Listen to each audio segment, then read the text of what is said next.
Nine brothers T V international کی نشریات دیکھنے والوں کی خدمت میں محبت بھرا سلام۔ کئی دفعہ انسان اپنے مقصد کو حاصل کرنے کے لیے ایک ایسا راستہ اختیار کرتا ہے جسے آپ یہ بھی کہہ سکتے ہیں کہ جرم کا راستہ، اور اس میں یہ نہیں دیکھتا کہ جو راستہ میں اختیار کر رہا ہوں وہ کسی کی جان بھی لے سکتا ہے، کسی کے گھر کے اوپر میرے ایسے فیصلوں سے کون سی مصیبت آنے والی ہے۔ آج کا کیس بڑا ایک اہم ہے، اور میں کافی دن سے سوچ رہا تھا کہ یہ آپ کو بتاؤں کہ جب بھی کوئی شریف آدمی اور اس نے ساری زندگی شرافت سے گزاری ہو تو اس کے اوپر کوئی جھوٹا الزام لگ جاتا ہے، اور پھر اس کے لیے جینا کتنا مشکل ہو جاتا ہے۔ ہوا یہ کہ ایک صاحب تھے اور بڑی اچھی زندگی گزار رہے تھے، جہاں پہ بھی وہ ملازمت کرتے تھے لوگ ان کی سچائی کی گواہی دیتے تھے، چھوٹی سی فیملی تھی، اور پھر جس محلے میں رہتے تھے وہاں بھی بتایا جاتا تھا کہ بہت ہی اچھے انسان ہیں، اچھے کردار کے انسان ہیں۔ تو پیسہ اکٹھا کرتے رہے، کرنے کے بعد انہوں نے کچھ پراپرٹی لے لی، اور کوئی 4-5 گھر تھے ان کے پاس، انہوں نے وہ رینٹ پہ دے دی، کوئی جائیداد میں سے حصہ ملا جو بھی تھا بھرا۔ اب وہاں بھی ایک فیملی آ گئی اور انہوں نے کہا جی ہمارے حالات ٹھیک نہیں ہیں اور ہمیں کچھ مدد کریں، اور گھر بھی اس نے دے دیا رینٹ پہ، اور پھر انہوں نے کہا جی ہمیں کچھ پیسوں کی ضرورت ہے، کوئی کاروبار کرنا چاہتے ہیں۔ ان صاحب نے ان کی مالی مدد بھی کی کہ آپ یہ پیسے جیسے ہی آپ کا کام چلے گا واپس کر دیجیے گا، ہمدردی کے طور پہ۔ وقت گزرتا گیا لیکن وہ جو فیملی تھی پیسے واپس یہ نہیں کر رہی تھی۔ ایک چیز میں آپ کو بتا دیتا ہوں کہ یہاں پہ کسی کو پیسے ادھار دے دو نا تو اپنے پیسے لینے کے لیے پھر اس کی منتیں کرنی پڑتی۔ کئی لوگ تو دیتے ہی نہیں ہیں، بے شمار ایسے ہیں جو کھا پی کے مر کھپ جاتے ہیں، غرق ہو جاتے ہیں۔ خیر، اب وہ صاحب چکر لگانے لگے کہ آپ میرا رینٹ تو دو نا کم سے کم۔ ظاہر ہے جب ریٹائر ہو جاتا ہے بندہ تو اس کو جو کرایہ آتا ہے، جو بھی اس کی انکم ہوتی ہے، وہ پیسے جو آنے ہوتے ہیں اسی سے سسٹم اپنا چلاتا ہے۔ ایک بیٹی تھی وہ پڑھ رہی تھی یونیورسٹی میں، اس کے بھی اخراجات تھے۔ ایک بیٹی تھی وہ کام کر رہی تھی، اور پھر ہوا یہ کہ ایک دن یہ صاحب گئے اور جا کے جیسے ہی انہوں نے وہاں پہ دستک دی تو وہ لڑکی اندر سے باہر آئی، اور باہر آنے کے بعد اس نے کو کہا کہ وہ آپ نے کہ میاں کدھر ہے؟ وہ کہنے لگی وہ تو گھر پہ نہیں ہے، وہ تو کام پہ گئے ہوئے ہیں۔ انہوں نے کہا جی آپ کی طرف 3 ماہ کا کرایہ ہے وہ بھی نہیں دے رہے، ہمیں خود پیسوں کی ضرورت ہے، وہ جو آپ کو کاروبار کے لیے پیسے دیے تھے اس میں سے بھی نہیں مل رہے۔ تو وہ لڑکی جو تھی اس نے کچھ ایسی حرکت کی کہ ان کو اندر بلا لیا کہ باہر لوگ سن رہے ہیں تو اندر آ جائیں، اور پھر وہ صاحب بغیر پیسے لیے ہی گھر چلے گئے۔ تھوڑی دیر بعد میاں گھر آیا، میاں کو فون پہ بتایا کہ وہ آئے تھے، ناراض ہو رہے تھے۔ میاں نے کہا اچھا میں آ رہا ہوں، وہ گھر آیا۔ اب پروگرام یہ بنا کہ وہ لڑکی نے کہا کہ اس نے جناب میری عزت کے ساتھ یہاں پہ کھیلا ہے، میں نے ان کو کہا تھا کہ اندر آ جاؤ۔ اب 50-60 سال کا بندہ تھا، وہ لڑکی 25-30 سال کی تھی، اور پھر یہ لوگ جو ہے وہ یہ پولیس کے پاس چلے گئے۔ پولیس کے پاس جانے کے بعد پرچہ درج کروا دیا، اور جس بندے پہ پرچہ درج کروایا وہ شریف آدمی کسی اور کے گھر میں کرایہ لینے گیا ہوا تھا، تو پولیس نے وہیں سے اسے گرفتار کیا۔ پھر آپ کو پتہ ہی ہے کہ ہماری پولیس جو ہوتی ہے اس کا رویہ کیا ہوتا ہے۔ پورے محلے میں شور پڑ گیا، پورے علاقے میں شور پڑ گیا، اخباروں میں آ گیا، عدالت نے کیس کیا، عدالت میں ان کی ضمانت نہیں ہوئی۔ انہوں نے کہا جی جج نے یہ ریپ کا کیس ہے، پولیس آفیسر نے اچھی طرح انکوائری نہیں کی، جب میڈیکل رپورٹ آئی تو اس میں نظر تو آ رہا تھا کہ کچھ اس طرح کا ہے مگر کوئی صاف نہیں تھی رپورٹ۔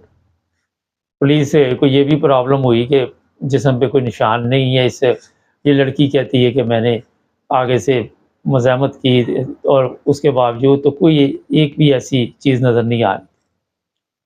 پھر 2 4 6 ماہ بعد عدالت میں گیا، کیس چل رہا تھا، تو وہاں پہ جا کے وہ دونوں میاں بیوی جو تھے وہ مکر گئے۔ انہوں نے کہا جی ایسی تو بات ہم نے کی نہیں ہے، ہماری غلطی تھی۔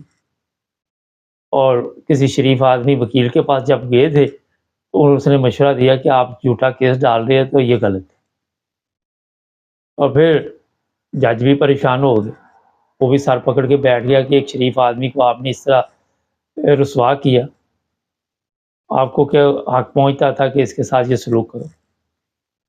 اور پھر ان کے خلاف دوبارہ پولیس نے انکوائری کی تو پتہ چلا کہ یہ لڑکی نے پروگرام بنایا تھا کہ ہم پیسے تو دے نہیں سکتے، تو بہتر یہ ہے کہ ایسا الزام لگا دیتے ہیں، اور یہ پھر ہمارے پاس ان کی مسز آئے گی اور آ کے کہے گی کہ اپنا کیس واپس لے لو، ہم آپ کے جو پیسے آپ نے ادھار لیے ہیں، جو کرائے پہ یا جو بھی ہے وہ ہم چھوڑ دیں۔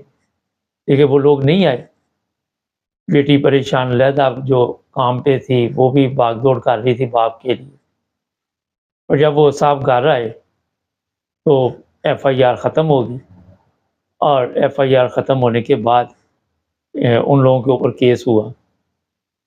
اور پھر جب وہ بندہ بیچارہ اکیلا بیٹھا رہتا اور سوچتا رہتا کہ میرے ساتھ ہوا کیا ہے، باہر نکلتا لوگ جو تھے وہ کہہ تو رہے تھے کہ آپ کے ساتھ زیادتی ہوئی ہے، مگر وہ اپنے حالات کا سامنا نہیں کر پا رہا تھا۔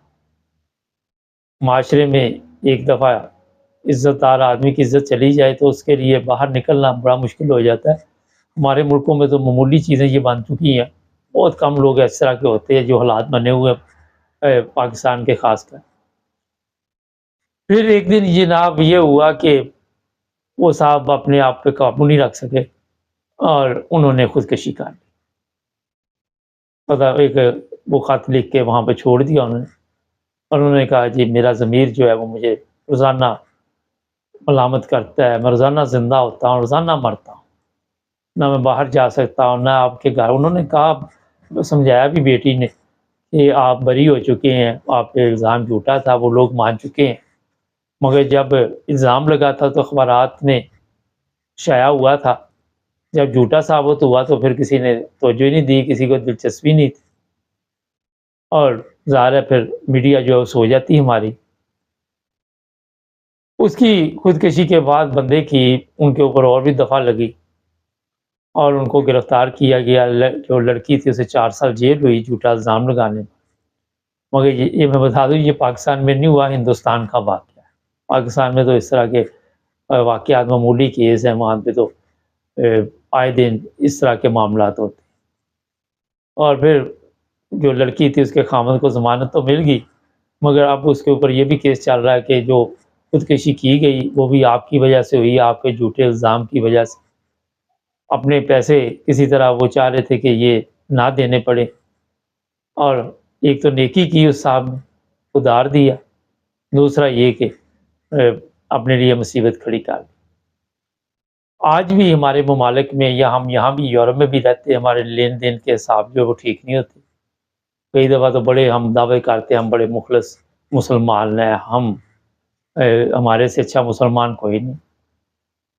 لوگ پیسے کھا کے مر کھپ جاتے ہیں، ان کی اولاد کو بھی فکر نہیں ہوتی، کیونکہ اولاد بھی جس باپ کی ہوتی ہے اس کا بھی وہ بھی ظاہر ہے اسی جہاں انہوں نے بھی اپنے کورس کیے ہوتے ہیں کہ کس طرح لوگوں کو نقصان پہنچانا۔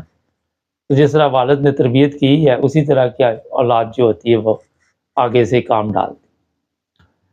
جو سمجھدار اولاد ہوتی ہے کوئی ایسی چیز ہو بھی جائے تو اپنے والد کی عزت کے لیے وہ ایسے قدم اٹھا لیتی ہے کہ ان کو پتہ بھی ہوگا کہیں سے ادھار لیا ہوا۔ یہ حالات جو آج دنیا میں بن چکے ہیں اتنے تکلیف دہ ہے جس کا اندازہ آپ نہیں لگا سکتے۔